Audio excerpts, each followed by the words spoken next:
a lot of time. I can wait for the win. It's okay. A lot of people are still waiting for the win. And maybe Pony's right. He's going to look like a time traveler if he gets this prediction right.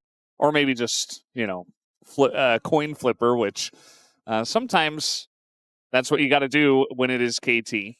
All right, let's jump into this draft, Valdes, as I want to see the proactive early game draft from DN SOOPers again. I want to see Pyosik on Lucian. I want to see Annie if we can for Clozer. That kind of stuff. That's the kind of draft I want to see. Keep it simple. I know we have the Keep It Simple Ryze group, but I think DN SOOPers are in a category of their own right now. Kisserg. Yeah. Kisdun in this case. As we'll see what this final ban is. The Rumble is still available. Caitlyn ban. It's been one of deokdam's favorites, even though he hasn't found a lot of success. They haven't found a lot of success with anything, so I still think if you look at his stats, you're like, wow, he's not great at Caitlyn, but I think it's one of his better picks. This leaves the Rumble up, and I think they are inclined to take it. However, going for the Ryze here instead, which is starting to find a lot more success recently. Win rate going up to close to 50 here. Yeah, I think Ryze is very solid. He can go with any composition, really, so it's a good first pick. Rumble has found a lot of counter picks nowadays in Cassante and Yorick and all sorts of different things, so I suppose just a little bit safer to go for the Ryze. I mean that if they wanted to play Vi Rumble, they could take that away, but instead we're looking at the Lucian priority here, which we have seen quite a lot of as of late, and when you do it in this spot in the draft, when they get the first pick Ryze, though, they do get to have the counter pick 2v2 lane. There's no Karma, but there are a lot of other picks, like Bard, for example, that are available that can help you tackle this lane a little bit more directly. The Caitlyn ban makes a lot more sense, though, now that we see the Lucian come through. And instead of going for the Emilio pick here, they want to get the counter pick for BDD first, which will be a Taliyah to match the global rotation. Pretty high priority in game one of a series like this with so much left available, but he is going to lock that one in early. I don't think, even though deokdam is known specifically for Aphelios, that they will go for Emilio pick away here, and instead it'll be the Miss Fortune Nautilus. Yeah, you already say the Nautilus because we already know that it is going to be Nautilus. That is just the way it goes nowadays, and you kind of have to pick the Melio here if you do want to have Melio. I suppose there's a way that you could go for the Braum, which this is so smart by KT, because I think it was D+ who played this Lucian Braum just yesterday, right? Yeah. And this is so smart, though, because you split the supports, but you know they're not going to pick the Melio away, but you're like, are they going to run the Nautilus? Now I have the better option. Instead of playing the Melio, I have the Braum into that matchup to make the lane better. I actually really like this ban. I'm super into because Pyosik got that one on Lucian. It has been his best pick. He didn't like that, Wolf. We put him on camera right as he was like, "Oh man, they figured me out." Has been his best pick. Pyosik's had other picks that he's looked good on. The Naafiri, but the Lucian is definitely the big one. We need some additional setup here, I think, for the Miss Fortune for the DN SOOPers. Some kind of CC or lockdown that can allow the bullet time to continue to do damage, right? Obviously, the Nautilus is the best one for this in terms of the support pool right now, so that's why it's picked with it. I think they want a little bit more. The Lucian doesn't necessarily fit that archetype, but it is certainly Pyosik's best pick and can be quite proactive early. They'll ban the Rumble, actually, which has made it this deep into the draft. Yeah, DuDu, definitely a dangerous player who can play all sorts of different kind of champions. We saw Zahen take over in that game against Nongshim, so they do want to take at least that away, as there's the Zahen. Perfect, definitely the main guy for the Zahen, has a undefeated streak on it right now. I think blind picking Jace is really risky. They're going to go for the Xin pick here. The jungle's pool is pretty thinned out, so they'll get this one first. And now we can get counterpick. And jungle counterpick isn't always the most important thing in League of Legends, but it will go over here to Pyosik, who will have a little bit more lockdown for this Miss Fortune ultimate if he goes this route. The Sion seemed like it was going to be the direction they were going with the Zahen ban, as Zahen is such a strong counterpick to the Sion. And this dissuades the Jace quite substantially here for Perfect. Now, okay, I was going to say maybe they're considering something else because they use that time and then lock the Wukong, but they do lock both of them in ultimately. So is it going to be the Jace here or something else entirely? Considering the Gwen counter pick, which would be a lot of consistent damage and side lane threat, they already have the Taliyah, but instead keeping it a little bit more standard here.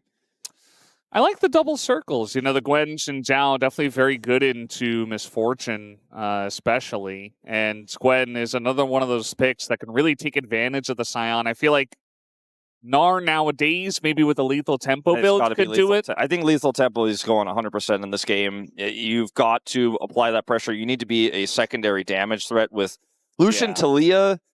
If the Lucian isn't, you know, in the supreme late game and just one-tapping people, or two-tapping, I guess, as he often does. Double tapping, there you go. Yeah. Then there needs to be some other form of damage, because Taliyah, even with some of the more aggressive builds we've seen here and there, just doesn't actually output the same amount of damage a Ryze will.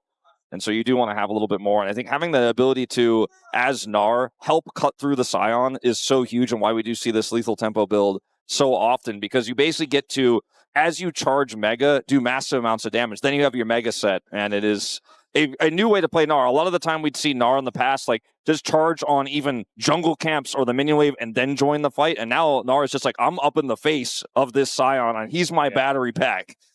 Especially later on in the game when he gets that extra range, and, you know, he is essentially a different kind of AD carry. You know, he's kind of like a transformer in that way, and very curious to see Perfect's kind of free Gnar into the Sion in this game number 1 up against the DN SOOPers.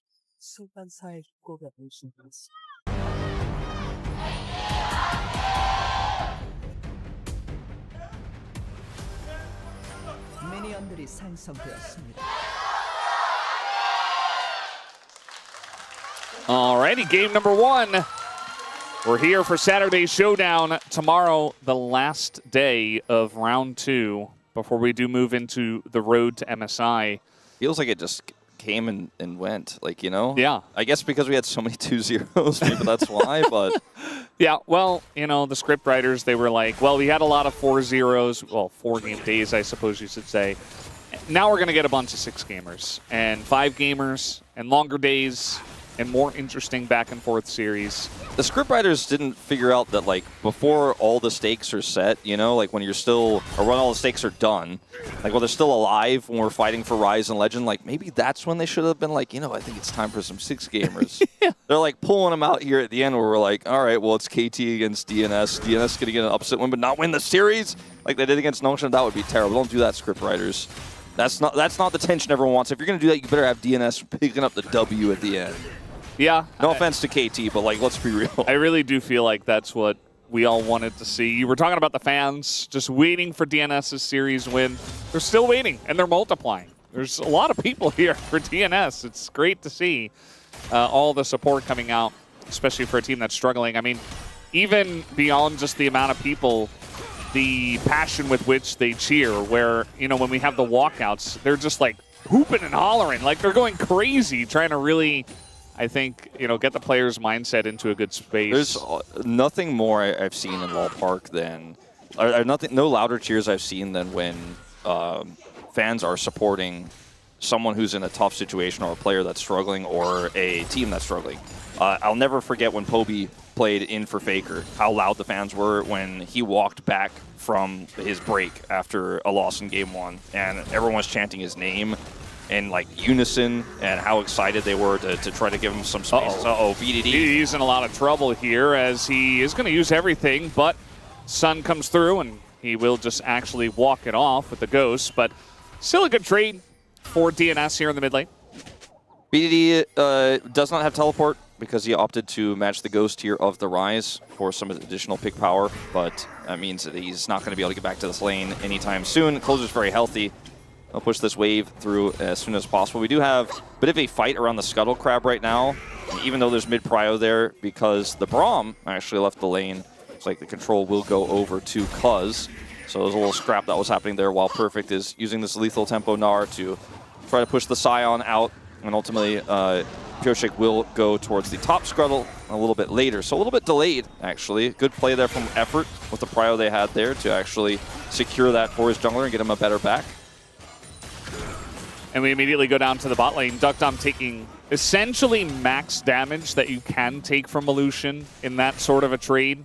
And unfortunately, when you're Miss Fortune, kind of funny that that's her name, but you can't really trade back if the double up doesn't hit, which it didn't. So a lot of pressure right now for KT in the bottom lane. They're winning there. You just gave me an idea for a new AD carry champion, right? Could just put in the lore. Her sister is called Unfortune. Not unfortunate. But her first name is like Sally, like, you know, because Miss Sarah. Fortune's real name is Sarah, yeah. Yeah. But she goes by Unfortune. Honestly, I'm kind of into it. I like the idea. She could have a kit, you know, it's very opposite of Miss Fortune, like Neela's kit, where she pulls you in a cone instead of, you know, just shooting bullets through there, and then she does something else, I don't know, cool with a gun. Maybe it's a shotgun. She pulls you in and yeah. back, like kind of like that's Graves. Just Graves. But, man, I guess need to do it's some hard work to on design this, yeah. champions, man. I don't know. They keep putting them out, but I can't do it. Well, they don't do it in the span of 20 seconds on a broadcast, so that certainly puts you at a bit of a disadvantage, Wolf. Guess so. But I like the basic concept. Yeah, Unfortunate. Give it a thought. Yeah. Try it. We had Graves hovered a couple times, you know. I was a little bit excited to see him at some point here in the first couple of rounds of LCK, but we have not. He's been hovered a lot. Yeah. Cuzz is, speaking of hovering, yeah, trying to make a play here on a Clozer who does not have his flash, but he is able to walk away from the knockback, and that will save his life. I think if he gets knocked back, stunned, the Xin Zhao's right there, you're just dead. yeah, if BDD had his ghost there, probably would have been able to set that up, but didn't have it from the previous play, which Clozer also would have had his ghost if he hadn't used it, so it's all fair in the end. But we have seen so many disastrous moments for Cuzz and BDD here in round 2 with that type of play being overforced. This time, they commit the ult from BDD, but they decide, you know what, let's just walk away. It's been a quiet early game. I mean, KT are generating some small lane leads. Obviously, the prior they have with the Gnar and this Lucian, but nothing crazy, as this is still a...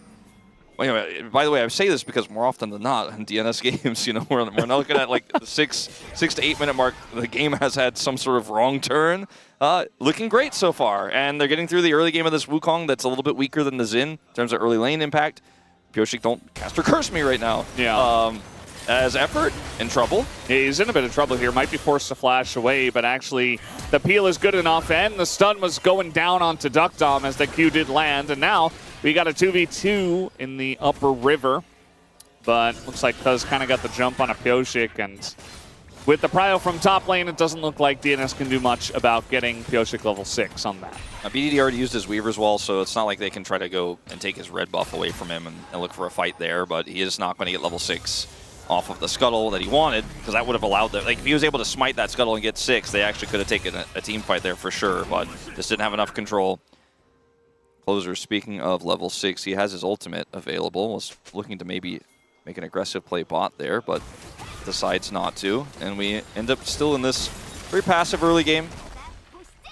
Unless you're BDD, in which case you're being proactive and getting some chunks out of Clozer.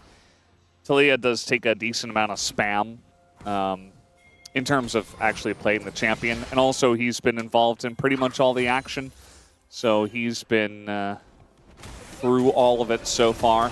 Did go for the Deathfire Touch rune, which I'm not sure if that's just standard on Taliyah nowadays, but feels like an interesting one. You're definitely doing a lot of poking, so you can proc it quite a lot. As here goes Peter, gonna go and face check the Braum and decide, well, I guess I'll unlock my Hex Flash now. Yeah, I don't know about that. That play there, that was a little janky. It feels like he's remembered a few times in this lane that he is laning into a Braum, and so it's very, very dangerous. If you commit, you're not getting away. If you don't end up getting that pick. We're going to see the turtle port here from Effort as a late Dragon contest is canceled. They go for Clozer.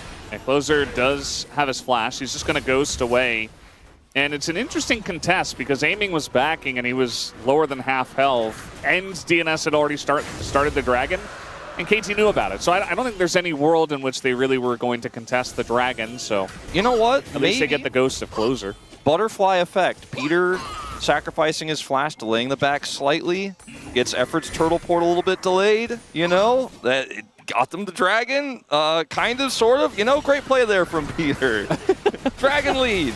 Good play, good play. Level 6 here for Peter, and Effort not level 6. And Effort is going to die. They're so deep in the enemy jungle, and now Cuzz has to flash away. You have the follow-up coming in here, aiming, trying to peel as just a Lucian. I don't think he's able to do anything. As the Crescent Guard, it helps a little bit, but only for a minuscule amount of time. Down he will go. It's 2 kills to start off for DNS. So you know how I said any team can beat any other team if the other team is disrespectful? DNS punishing pretty hard here in this early game, getting the early dragon, but then getting way more as KT were way out of their depth there in the enemy jungle into a Nautilus that doesn't have flash, but when you're in his face, it doesn't matter because he will just press R and target you, and then you won't be able to get away. So pretty frustrating situation all around here, I think, for KT Rolster in this early game.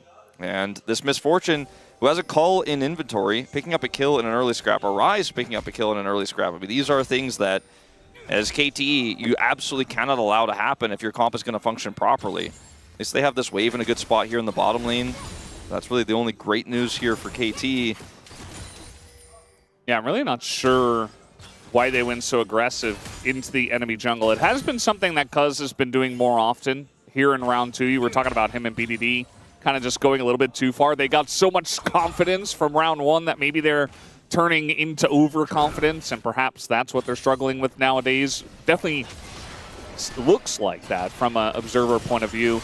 As KT is going to go ahead and challenge here for the grubs. Pyosik says, well, we still don't have Prio on top, so I'm just going to run away. Yeah, this is a pretty smart decision, I think, from Pyosik there, as there's just no top Prio at all. The lead here for Perfect is the only one for KT Rolster right now. They've really been doing a great job of freezing this wave away from deokdam and Peter, which is why there's a 20 CS lead here for the Lucian, despite the early kill and assist for deokdam, which is the one, or this is the reason why he's ahead in this game. It's not of the 2v2 lane. As we do have Pyosik coming over here with a Cyclone coming up right now. No flash for Cuzz, but I don't think there's much he can do. Guess we'll walk away. Yeah. Looks like he got all the Raptors, so feeling pretty good about that. DuDu. I do like that blind Sion is getting punished nowadays. It's been an interesting season, I feel like, so far for top laners, because at the beginning, you know, in round 1, it was very much like, well, you don't really have a lot of good blind pick options, but then tanks got a little bit of a buff, and we saw Dorn's Helm come in, and a lot more tanks like Asante were getting value, and it felt like they weren't going to be punished. But now I feel like we're going back to some of those blind picks getting punished again. Yeah, and I mean, with the rise of the lethal tempo Gnar as well, I think that tech has really made it even more annoying to lane into. And we're seeing adaptations. Like we saw, like, okay, all these blind picks are annoying. We're playing Vayne now as well, and Trista on the top. And so top laners have been a little bit creative this season, trying to get around some of these tank picks that are just brick walls.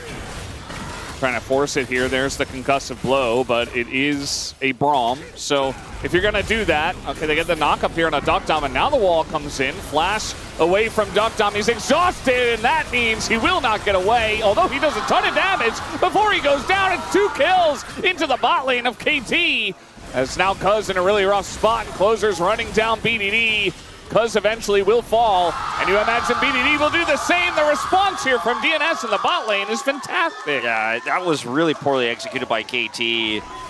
The KT regression almost feels like it needs to be studied, because watching this play happen, okay, so the reason why they set this up the way they do is because they looked for BDD getting in. It's BDD's closer to deokdam, but they're going on Peter on the other side at the same time. And then there's a Wukong that shows up here to set up the bullet time. And even though it only ticks for just a second, it buys so much space here. The turret aggro is picked up. It's just a whole disaster here.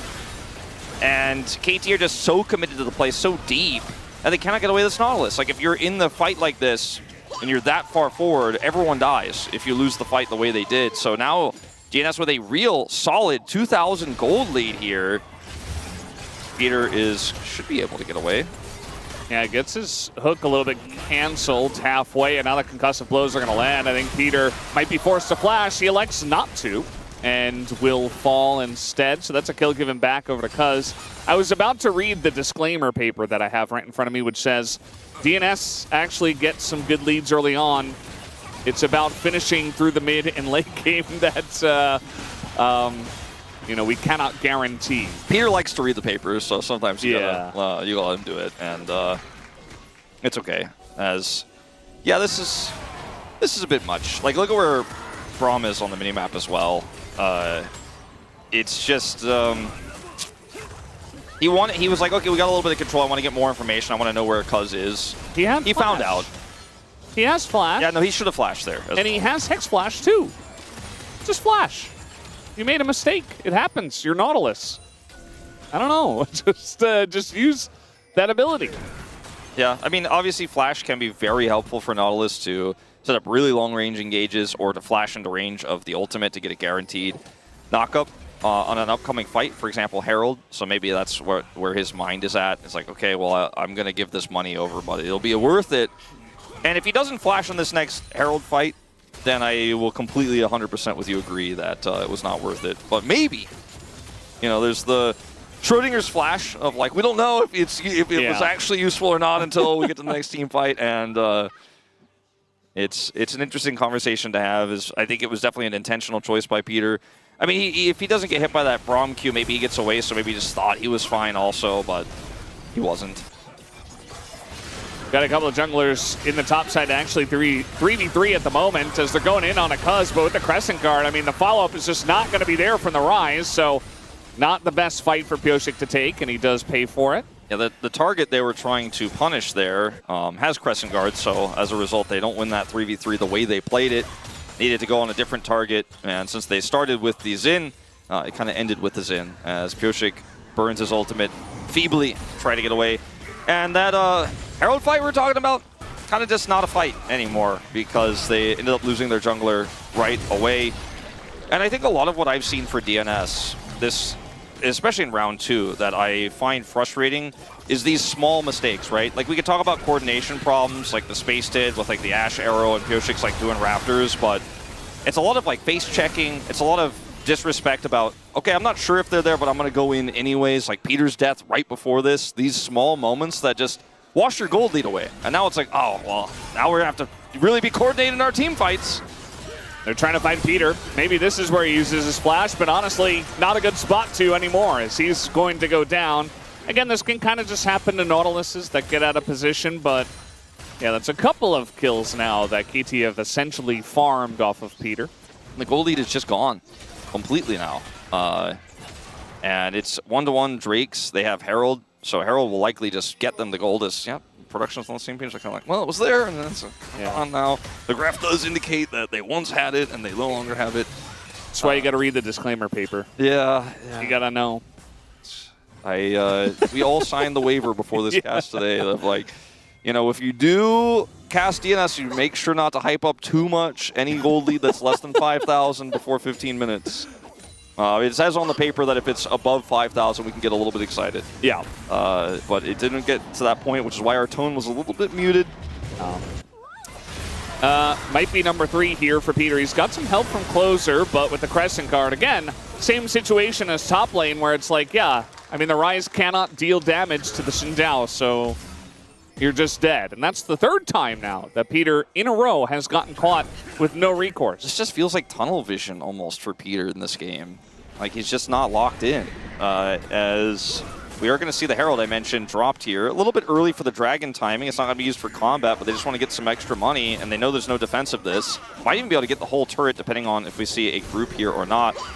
As these top laners they have just been in the top lane only. They're like, well, that's what we do. And we're getting plates on bottom lane, getting plates in mid. Because there's been no jungle attention to this Gnar, he wins the matchup. He continues to win the matchup. His gold lead has tripled, 1,200 at 0-0-0. As they're going to try to punish with Hexgate. Maybe this time Peter gets something done. No. Yeah, it's hard. I mean, you're trying to engage into the Braum, which can be very punishing, which is why it was such a good play from KT in the draft to wait and see the Nautilus and then pick the Braum, which is something you highlighted, Wolf. And certainly going to help out there that he is Braum and not something like Emilio. And this top side just doesn't get easier. You know, like he gets tougher to kill, but Perfect just keeps hitting the turret. He just doesn't care. He has Gnar. Yeah. Dude's like, I want you to stop that. And Perfect just like goes, okay, and pushes him away as he leaves. And then like, oh, by the way, another wave is coming. Yeah, this turret's gone. And this is the first turret of the game. Like, there are 2 plates left on the map. Like, both mid and bottom lane, because of the charge of the Herald in the mid lane, are basically dead.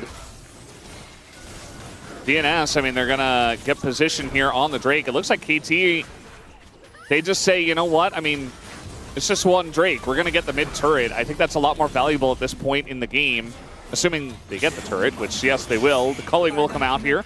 Aiming's like, oh, yeah, got to kill that turret, which he will.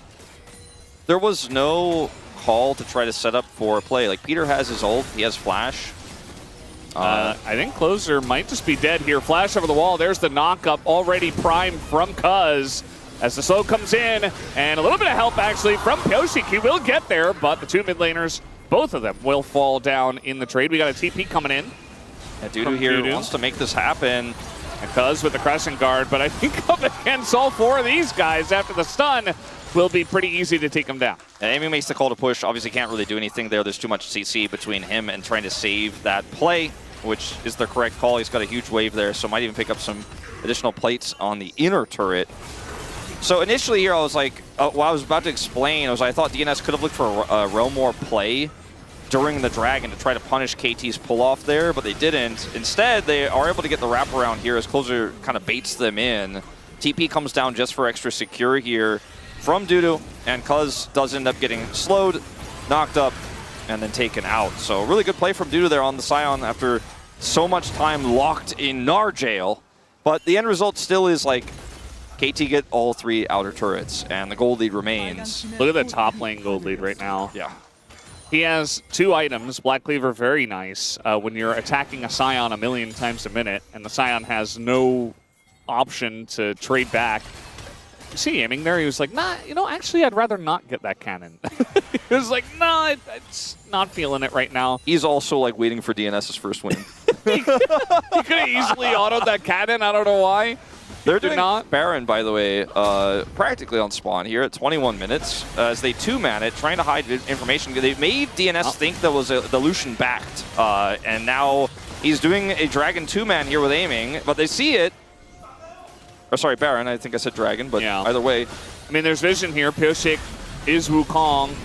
It's going to be pretty difficult to avoid him getting into the pit. They're just going to flip it, I guess, as they try to pull off of the Baron, but it's a little bit too little, too late. The damage is already done. Pyosik takes a free Baron, and KT now trying to take a weird fight here as they will go down, aiming, trying to kite it out at least. And Perfect, very fed. He's going to throw a boulder at Pyosik, and BDD still able to kite it here against Peter as he takes him down due to the last one left, and it's a triple kill for Perfect's Gnar. And aiming looks like he should be able to eventually finish off DuDu in about 18 years. And he will be able to finally get it done with BDD. It's an ace. Not a clean one, but KT still win. So Perfect is ready to fight, right? He's got his Gnar bar charged up here. And so I think this is part of the plan for KT. They just did not actually, like if the Baron was seen a little bit later, you know, maybe the rotation is a little bit slower, or if it's not seen at all, obviously they get it, but they were confident that even if DNS responded, they could have the pinch with the Gnar, and Perfect does so much damage in this fight, and once the core is down, you win. And I think what also KT understood about this call was that they're playing into a Miss Fortune comp. Ryze isn't that fed yet. He's not actually that successful in terms of team fight damage and throughput, and if they could focus him down, the Miss Fortune isn't going to do that much damage either. She's more of a hold them in place and I press ultimate button in this type of game state as well. So they were like, we've got great turn in this situation. We've got a pinching Gnar. I think it's kind of checkmate on this Baron. I think the call was, like the timing of it made it look a little bit shaky for KT. It got stolen, but when you watch the fight happen, even after the steal comes through, you're like, well, did DNS really win out of this? And ultimately, the Baron is already gone, and we know what happened. We know the answer. So, cool steal, but a great play from KT overall, and they end up basically, it feels like in this moment, winning the game off of the Baron call is what they did. Yeah, it definitely feels like they're in major control at this point in time. I mean, you can see that they didn't get the Baron buff, but the map kind of looks like they did, where they're pushing in mid and in bot, and trying to control the map as much as possible. Some great deep vision around the blue buff of DNS, which will allow them to take down this Hextech Drake, no doubt. DNS maybe could have tried to force a fight on it, but just like KT gave up the last one, I think DNS are also like, well, it's just one Drake. We don't necessarily have to when we're not in a good spot on the map. There's definitely a lot of bigger issues they're focused on right now, like making sure that they're not going to have their inhibitor turret started to be whittled away out with that mid push. Clozer's got some extra free time to try to work towards his actualizer here on the top side. It does get level 16 as well, but they are going to need his help eventually here. You have to think DuDu is just trying to buy space and actually doing a great job weak siding here for him to take this turret. I think he is going to be able to get the first turret here for DNS this game. And like you said, you're not going to fight for this dragon. You absolutely cannot. You have no prio in mid or bottom lane, and you're just getting your Ryze towards that third item that's so critical for him to be able to have that damage output that you don't have with your Miss Fortune right now. So, good call. I mean, he's 2 levels up on BDD right now as a result of his extra time spent. Will he get punished, though, is the question. Looks like he might. Weaver's Wall is ready for BDD to follow, but he's too far away. You can see the idea for KT trying to chase him, but doesn't quite line up. I think the Ghost coming out from Clozer as well going to help out a lot. Gets him enough distance. Maybe so, now we slow down once again, Wolf. I was just going to say, like, that overall, that move from DNS was pretty much a net positive. Like, they had got a lot of money on their Ryze. He escapes. KT get nothing. They weren't able to even get that bottom inner turret down. They weren't able to damage the mid inhibitor turret since the inner is already gone. Like, there isn't much for KT to get besides, oh, I guess let's try to get Ryze, and he gets away. So, I mean, I think DNS are doing the best they can in this situation. I think should be very happy with the amount of money that Clozer just picked up. Again, the game state is pretty rough, but you're going to need that Ryze. He has been their big win con for a lot of this game, even though it hasn't actualized yet. Yeah. Pun intended. Soon it will actualize, surely. And, I mean, if you look at all the gold leads across the map, really, the current gold lead that KT have as a team is just the top laner. So if you could maybe fight when Perfect's not there because he is a top laner, or if you are able to match your carries to the bottom 2 carries, perhaps you can still win. You know, if DuDu just stands in the front, takes up a lot of the damage from aiming or something, and then maybe you take him out. There are still ways for DNS to play, even though, you know, the gold lead, the map control, not necessarily in their favor. As Pyosik's looking for an angle, he is going to show. They go in on to effort, and now the Realm Morph comes in. Clozer goes directly into 4 people and will go down. As now you got the knock-up here from the Sion. They take down the Lucian. As now deokdam in a little bit of trouble, but Perfect going very deep to try to take him out. And I think eventually BDD might be able to get the job done. They take down Pyosik, and BDD just barely is going to be able to take out the Miss Fortune. As we do see going in onto Peter here. He is quite low himself. As DuDu trying to peel actually up against Cuzz, who's getting low himself. And eventually he barely gets away. At the end of the day, Perfect still looking to try to push the envelope here. Perfect, I think, wins this eventually, right? Like, DuDu, I need to be careful. Yeah. I think he does, yes, as nearly takes him down. We got a that lethal tempo is rolling, and you just cannot actually get on top of him. He was able to hit a few of those Qs.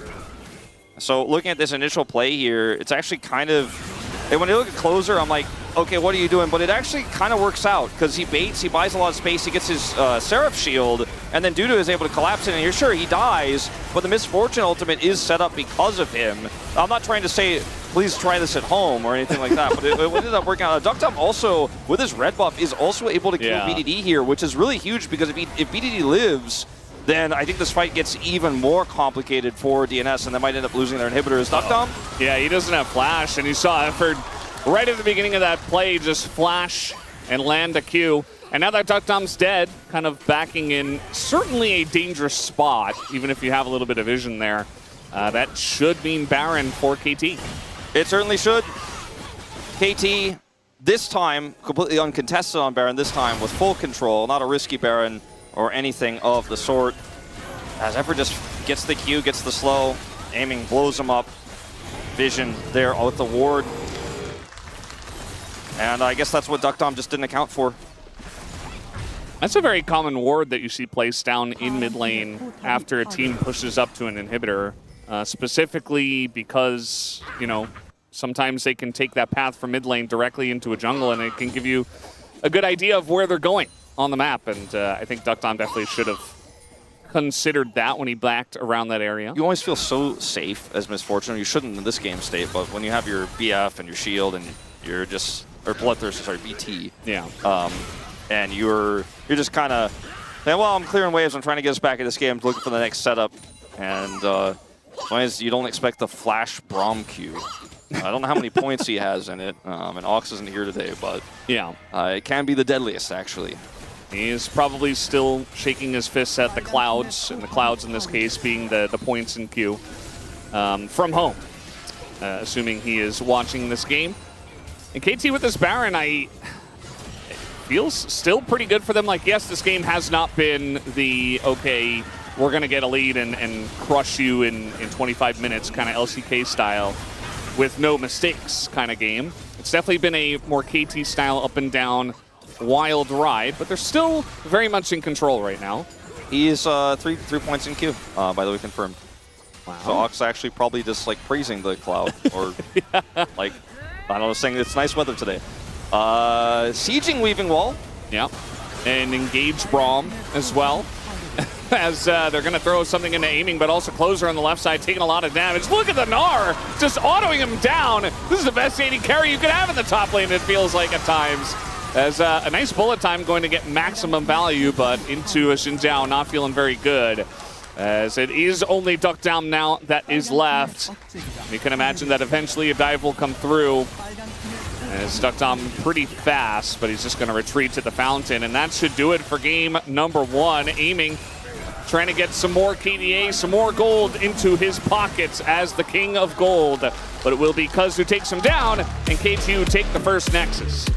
Well, it was interesting until errors were made, right? And like, you could see the frustration on some of the fans. That one fan had his head on presumably his girlfriend's shoulder, you know. It was